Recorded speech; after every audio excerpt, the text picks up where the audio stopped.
Love marriage یا arrange marriage? آپ کی اپنی چوائس ہے. مجھے لگتا ہے لو میرج میں آپ کی برداشت زیادہ ہو جاتی ہے کہ اے میری چوائس سیتے ہوں چلو برداشت کرو کسی نے کی کہنا ہے. تو لیکن یہ آج کے دور میں مجھے لگتا ہے کہ ارینج میرج کہاں ہو رہی ہوگی, مشکل ہے. اب بچے سنتے نہیں ہیں, مانتے نہیں ہیں, اپنی چوائسیز ہوتی ہیں. اور مجھے لگتا ہے اب تو شادی کے انسٹیٹیوٹ پر بھی لوگوں کا یقین کم ہوتا چلا جا رہا ہے. آپ دیکھیے شاید ذمہ داری سے بھاگتے ہیں. تو شادی جیسی بھی کریں لیکن پھر سوچیں کہ ایک نیا رشتہ قائم ہو رہا ہے, اس چیز میں جانا ہے تو اس کو نبھانے کے لیے کچھ وقت دیں ایک دوسرے کو, جلد بازی نہ کریں, بہت جذباتی نہ ہو جائیں, پریکٹیکل اپروچ لے کر چلیں. تو یہ جو ابھی اختلافات بڑھ رہے ہیں یا شادیاں ٹوٹ رہی ہیں, خلا طلاقیں ہو رہی ہیں, ان میں کمی ہوگی. لیکن لو ہو یا ارینج ہو ایٹ لیسٹ زبردستی کی نہیں ہونی چاہیے. نہیں زبردستی, پیرنٹس کو یہ تربیت ہونی چاہیے, خاص طور پہ بیٹیوں کی. بالکل میں تو کہتا ہوں کہ دونوں کی, لیکن بیٹیوں سے تو پوچھے بغیر ان کی شادی بالکل نہیں کرنی چاہیے. بیٹوں سے بھی, لیکن ہمارے سوسائٹی میں انفارچونیٹلی بیٹیوں کے ساتھ یہ ظلم ہوتا ہے. تو یہ بالکل بھی نہیں ہونا چاہیے. چوائس دیکھیں, اگر بچے کی اپنی کوئی چوائس ہے تو میرا خیال ہے اس کی چوائس کو مان لینا چاہیے. ذات برادری یہ سب چیزوں میں نہیں پڑنا چاہیے. یہ ہمارے دین میں کہیں نہیں ہے. یہ جو ذات پات بن گئی ہے بالکل بالکل شریعت میں کہیں نہیں ہے. دیکھیں اگر وہ اپنی پسند سے, ہم اس کے لیے بہت اچھا رشتہ ڈھونڈ کے لے آتے ہیں کسی بیٹی کے لیے, اچھا کماتا ہے, کھاتا ہے, خوش شکل ہے, سب لڑکی خوشی نہیں ہے تو اس سب کا اچار ڈالیں گے ہم, کیا کریں گے ہم اس کو. تو مجھے لگتا ہے تھوڑا سا ہمیں, اور یہ لبرلزم نہیں ہے, یہ ہمارا دین ہے. بالکل بالکل.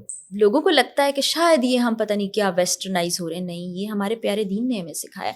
آپ یہاں پہ دیکھیں مطلب سب سے خوبصورت جوڑی نبی کریم صلی اللہ علیہ وسلم کی بھی آف کورس. پھر جو ہم یعنی جن کو ایسے اگزامپل لیتے ہیں, حضرت علی اور حضرت فاطمہ کی شادی. حضرت علی کی حضرت فاطمہ سے شادی کا حکم اوپر سے وحی آئی تھی, پھر بھی اللہ کے نبی نے جا کے حضرت فاطمہ سے پوچھا کہ بیٹا میں تمہارا علی سے رشتہ کر دوں. مطلب آپ اندازہ کریں وہ میسج دے رہے تھے آج کے لوگوں کو کہ بھائی بیٹی سے پوچھے بغیر آپ اس کی شادی نہیں کر سکتے. اور آج ہم 2025 میں بھی یہ بات کر رہے ہیں, تو ہمارے دین نے کتنے ہزاروں سال پہلے ہمیں سکھایا تھا. تو ہم یہ ایک دوری ہے نا, ہمیں پتہ نہیں ڈرا دیا گیا ہے کہ اچھا مذہبی ہونا ایک عجیب سی چیز بنا دیا گیا ہے. مذہبی ہونا تو بڑی خوبصورت بات ہے. آپ اس دین کو سمجھتے ہیں جو آپ کو پوری زندگی کا علم دے رہا ہے, ہر سٹیپ پہ ہر سٹیج پہ آپ کو سکھا رہا ہے, بتا رہا ہے. اس سے دور نہ رہیں, آسانی پیدا کریں. میں وہی پھر اس پرانی بات پہ آ جاؤں گی کہ اپنے بچوں کو عربی کا ترجمہ بھی پڑھائیے, عربی زبان پڑھائیے تاکہ وہ سمجھیں جو وہ پڑھ رہے ہیں. صرف اس کو عربی کی طرح پڑھ کے عزت اور پیار سے رکھنا کافی نہیں, اس کو سمجھنا, اس کو اپنی زندگیوں میں عزت دینا بڑا ضروری ہے. تو یہ سارے مسئلے حل ہو جائیں گے. بالکل بالکل. آن اے لائٹر نوٹ, لاسٹ بات, اس کے بعد پوڈکاسٹ اینڈ کرتے ہیں. کوئی ایک عادت اقرار کی اگر آپ چینج کرنا چاہیں تو کون سی عادت بدلنا چاہیں گے؟ اب تو کچھ بھی چینج نہیں کرنا چاہوں گی. اتنے سال ہو گئے, وہ میں نے کہا نا ایڈجسٹمنٹ ہو گئی. لیکن پھر بھی چلیں 10 سال پہلے پوچھ لیں, آپ کہیں کہ یہ عادت میں چاہوں گی کہ یہ بدل جائے.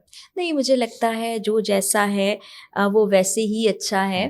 وقت کے ساتھ انسان سیکھتے سیکھتے گرو کر جاتا ہے. اور اسی طرح جیسے میں بھی ہوں, آپ بھی ہیں, پیچھے ہم کچھ اور کرتے ہوں گے, پھر آپ سیکھ کے آگے بڑھ جاتے ہیں. یہ تمام لرننگس ہیں.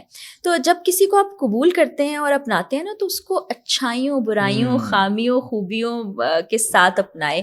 یہ نہیں کریں کہ اس کا یہ ٹھیک کرنا ہے, اس کا یہ ٹھیک کرنا ہے, اس کو ایسے بدلو. وہ جیسا ہے جو ہے میرا ہے. تو یہی اقرار کے لیے بھی وہ جیسے بھی ہیں میرے لیے سب سے امپورٹنٹ ہیں. مجھے بہت ظاہری بات ہے, میرے لیے سب سے محبوب ہستی ہیں, تو میں ان کو ایسے ہی دیکھنا چاہتی ہوں. ہاں, میں چاہتی ہوں کہ وہ زندگی میں اور ماشاءاللہ گرو کریں, جو ان کا پیشن ہے وہ مکمل ہو, اور میری طرف سے ان کو جہاں جس اینڈ پہ سپورٹ چاہیے وہ ہمیشہ موجود رہے گی. آپ نے کہا نا میں چاہتی ہوں زندگی میں, مجھے لگا آپ کہہ رہے ہیں کہ میں چاہتی ہوں زندگی میں چوتھی شادی بھی کریں.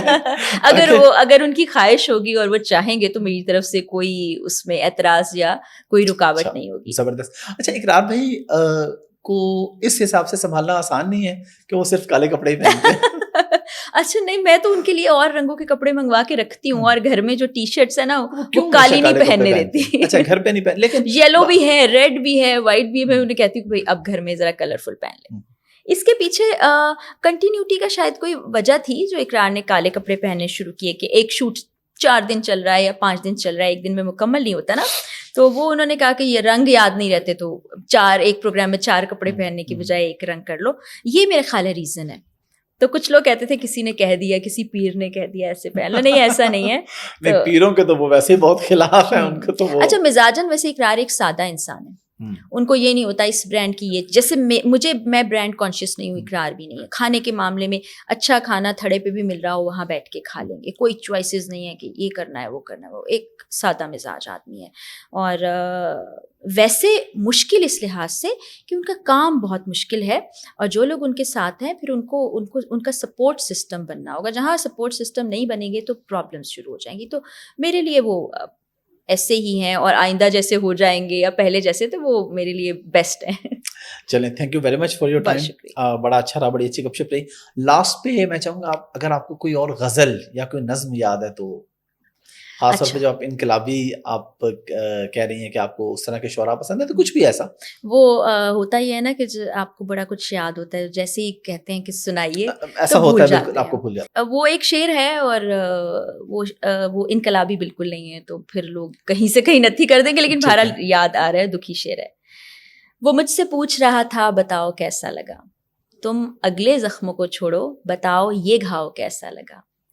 عجب سوال کیا آندھیوں نے پتوں سے, شجر سے ٹوٹ کر گرنا بتاؤ کیسا لگا. کیا بات ہے. Thank you. Thank you very much.